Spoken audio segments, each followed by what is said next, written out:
A série que traz as 48 seleções da Copa do Mundo de 2026 está no ar.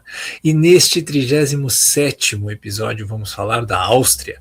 Quem é o treinador, qual é o estilo de jogo, quais são os principais jogadores, como é que foi o ciclo para voltar à Copa do Mundo depois de tantos anos e até onde os austríacos podem chegar. Tudo isso e muito mais a gente fala a partir de agora. Você está no canal Miguel Fortunato, Futebol de Seleções, seu lugar para ficar bem informado sobre as coisas da Copa do Mundo de 2026. Peço seu like, peço a sua inscrição e também que você assista ao vídeo até o fim e diga a sua opinião sobre a seleção da Áustria. Bom, vamos falar desse país de 9 milhões de habitantes, fica muito bem localizado no centro da Europa, ali fazendo fronteira com a Alemanha.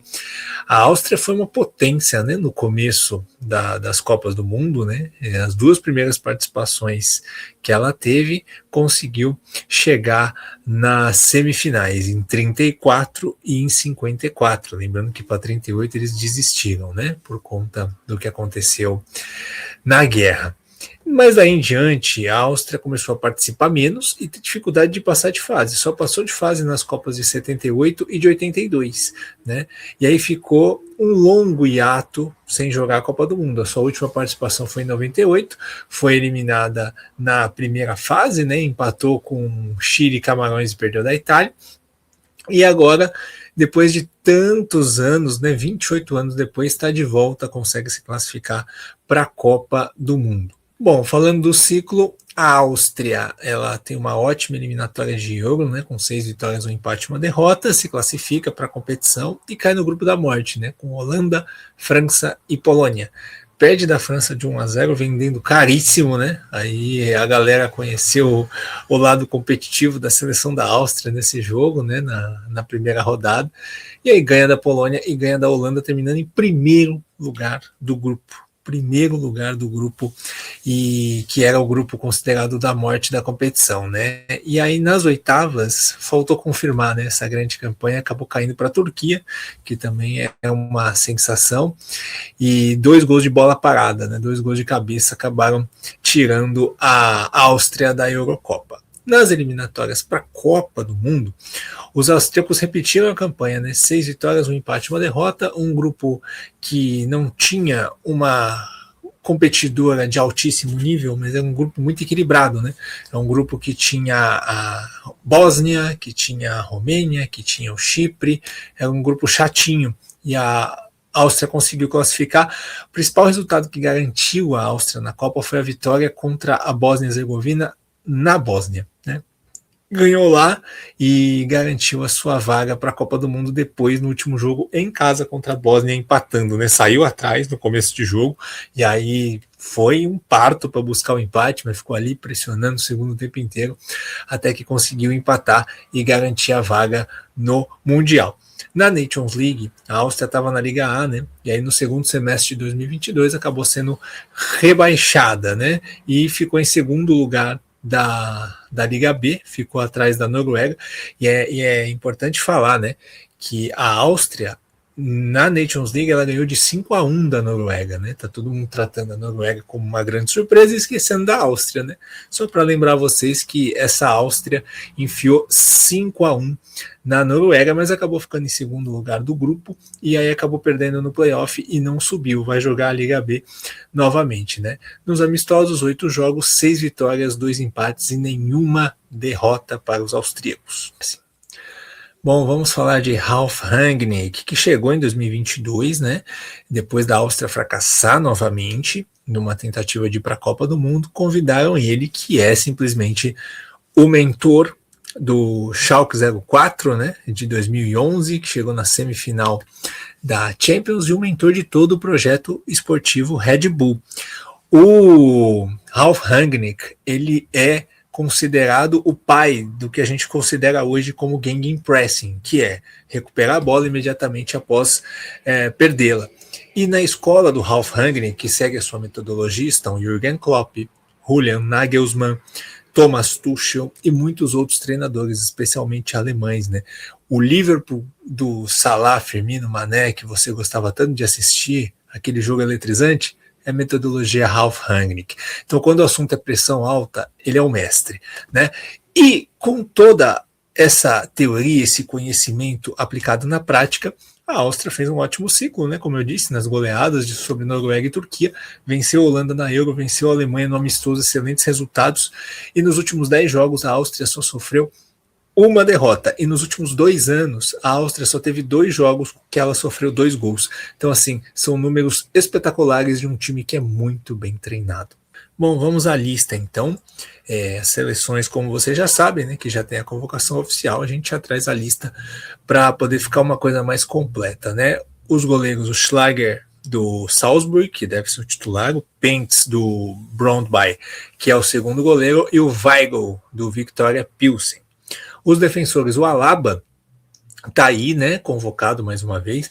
Na reta final do Real Madrid no Campeonato Espanhol, ele jogou, né, jogou na última rodada. Enfim, é um cara que está muito aí pela experiência, mas a Áustria espera que ele esteja bem fisicamente para poder ajudar também, né, porque ele é um zagueiro que lança muito bem. Então, se ele tiver condições físicas de jogar, ele dá um a mais, né, que é um zagueiro que tem uma qualidade com bola que é difícil encontrar, né. O titular da posição dele deve ser o Kevin Danso, do Tottenham. O Posch é lateral direito do mais 05, um jogador que cai muito para dentro, um jogador ofensivo de muita qualidade. O Lienhardt do Freiburg, zagueiro, bom na bola aérea. O Meeuwen do mais 05 é o lateral esquerdo da seleção, né, titular na maioria dos jogos nessa reta final de ciclo. O Alexander Prass, que foi o lateral esquerdo titular na Euro de 2024 do Hoffenheim, ele é também aí uma opção. O Marco Friedl do Werder Bremen, o Michael Svoboda do Veneza da Itália e o Davi Alfenburger do Elche da Espanha. A ausência sentida do Weber, né, zagueiro, que foi titular em muitos jogos aí com o Rangnick, acabou ficando de fora, né? Dos meio-campistas, a gente tem aí o trio do RB Leipzig, perdão, né? É muito louco a gente pensar que o meio-campo titular da Áustria é o meio-campo titular do Leipzig. São 3 jogadores do mesmo time, né? Isso é muito curioso, né? Xavier Schlager, Nicolas Seiwald e o Christopher Baumgartner. Esses caras jogam muito bem juntos, né? Aí você tem o Marcel Sabitzer, né, jogador muito conhecido do Borussia Dortmund, o Florian Grillist, que é do Braga, de Portugal, jogador que entra muito também. Aí você tem os 2 jogadores, os 2 meninos que chegam como reforços, né, naturalizados, conseguiram a naturalização austríaca, o Karne Chukwuemeka, jogador de muita qualidade, um meio-campo que joga em todas as posições ali no meio, muito versátil, muito habilidoso, né? 22 anos do Borussia Dortmund. E o Paul Warner, né? Jogador do PSV Eindhoven, de 20 anos, que é um segundo volante também com muita qualidade de passe, com muita intensidade, que vai dar mais qualidade para esse elenco, né? Tem o Romano Schmidt, jogador do Werder Bremen, que joga mais aberto ali pela direita, geralmente é titular. Você tem o Leimer, que está aqui como meio campo, né? Mas ele é lateral direito, lateral esquerdo, volante, pode jogar em várias funções. Um excelente jogador, né? Titular absoluto do Bayern de Munique e que é um jogador de muita capacidade física, né? Que eleva qualquer time, né? Aí você tem o Patrick Wimmer, do Wolfsburg, que geralmente é um ponta mais aberto pela direita. E o Alexander Schuff, jogador que joga no Wolfsberger da Alemanha. E aí, completando os 3 centroavantes, né? O Marco Arnautovic, 37 anos, está jogando no Estrela Vermelha, vai aí para mais uma grande competição, sua primeira Copa do Mundo, né? Com 37 anos, vai poder viver esse sonho. Vai disputar a posição com o Michael Gregoritsch, jogador do Augsburg, da Alemanha, jogador grandão, assim, bem aquele centravantão mesmo. E tem também o Sasha Kaladzic, jogador do Lask, da Áustria. Você vendo aí essa imagem, apenas 2 jogadores atuam na Áustria, né? O goleiro titular, o Schlager, e o Kaladzic. Então vamos entender no campinho aqui. Schlager é o goleiro nesse 4-2-3-1 do Rangnick, mas já vou avisando, tá? Tem muita variação.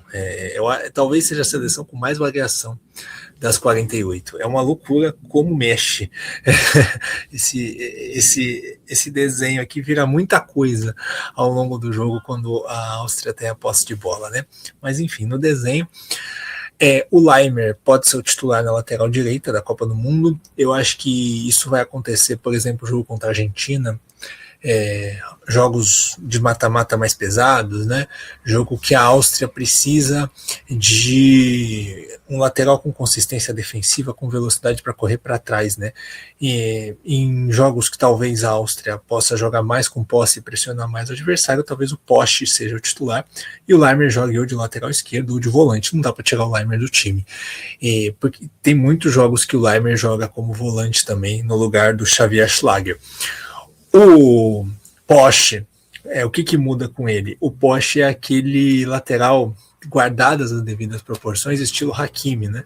Que ele é um canivete suíço, né? Quando você vê, ele tá lá dentro da área, ele tá trabalhando como volante, ele vai entrando, ele pode fazer também o corredor, ele é um lateral que faz múltiplas funções com posse, ele vira praticamente um meia quando ele tá com a bola. O Laimer não, o Laimer já é um lateral mais de corredor, até tem lances de infiltração, mas sempre na verticalidade, né? O Poste já é um cara mais criativo. Então, muda muito nessa questão. A zaga você tem aí o Lienhard, que é aquele zagueiro grandão, bola alta, e o Danso, também é um zagueiro físico. Com o Danso, fica uma zaga mais física, mais forte, um pouco mais segura defensivamente. Com o Alaba, como eu disse, fica uma zaga mais construtora.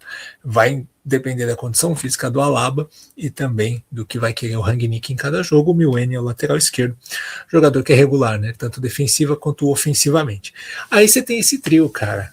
Os caras treinam junto todo dia lá no RB Leipzig. Isso faz muita diferença, né? Se você pensar no contexto de futebol de seleção, que os jogadores eles se encontram ali a cada um mês, aí de repente de novembro para março a cada 4 meses. Então esses três, o Seiwald, o Schlager e o Baumgartner, eles vivem juntos aí, né? No Leipzig. Então junto todo dia no treino, todo jogo. Então esse entrosamento acaba ajudando muito a seleção da Áustria, mas claro que há opções, né? O Seiwald tem aí a sombra do Warner agora, o Grealish é uma opção ali para o Schlager, assim como o Laimer também, né? Ali para a primeira função de meio campo. E aí, quem joga perto do centroavante é o Baumgartner. O Baumgartner é um cara alto, forte e com explosão física. Então o que acontece? Ele inevitavelmente, ele vira um segundo centroavante. Então a Áustria vai avançando com posse, ou ele faz aquela jogada de dar um passe e já disparar para a área para receber de volta, ou então, quando o time está trabalhando pelas pontas, ele vai alinhando como um segundo centroavante, até porque o Arnautovic, quando joga, é um cara que sai mais da área, e aí ele chega ali para finalizar de cabeça. Essa é uma jogada que vocês vão ver muito nos jogos da Áustria da Copa do Mundo, né? E aí essa movimentação dos meias abertos é que é uma doideira, porque em muitos momentos, ou o Romano Schmidt, ou o Wimmer, quem estiver jogando pela direita, ou o Sabitzer, né?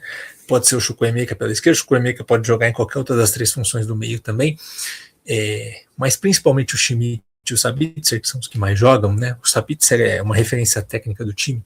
Esses caras abertos, eles vão cair muito pro meio, às vezes eles vão triangular juntos, o Sabitzer vai parecer um meia central em muitos momentos, o Romano Schmidt pode cair para o outro lado, então assim, tem muitas variações para passagem de lateral, muitas vezes pode acontecer do Romano Schmidt para o meio, o Sabitzer está na direita, pode acontecer muita coisa aí, tem muito desenho, até porque o time vai atacando em bloco, os volantes vão avançando e os desenhos vão acontecendo, então está muito longe de ser estática essa formação aqui da seleção da Áustria. Bom, a seleção da Áustria é uma seleção que vai jogar para pressionar, tá? Ela tem muita intensidade física e ela tem profundidade de elenco para tanto marcar alto como em bloco médio, pressionar e impedir o adversário de seguir com bola e roubar a bola já no campo de ataque. É talvez a seleção que melhor pressione das 48, né? Se não for a melhor, está aí entre as melhores.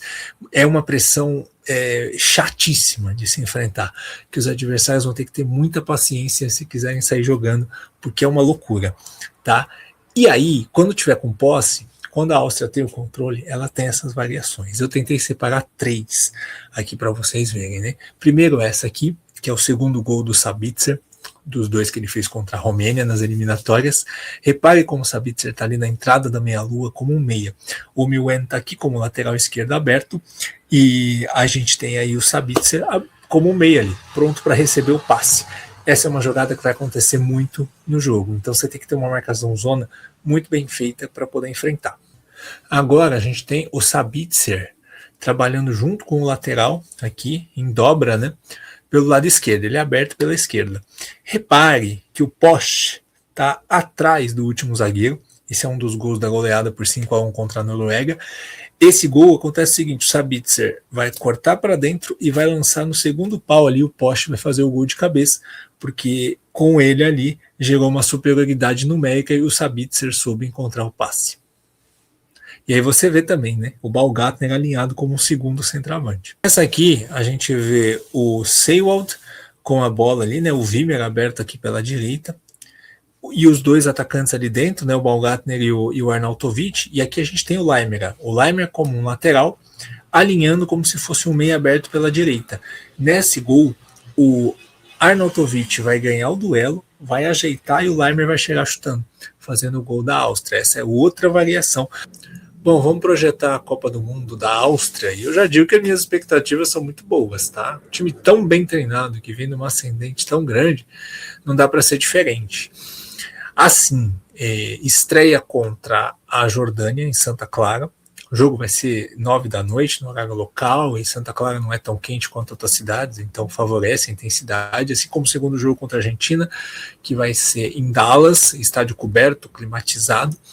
E o terceiro jogo aí sim, num clima mais quente, né, contra a Argélia em Kansas City, né, que tem toda aquela história, aquela carga histórica do jogo da vergonha lá, da Copa de 1982, a Argélia querendo vingança, né.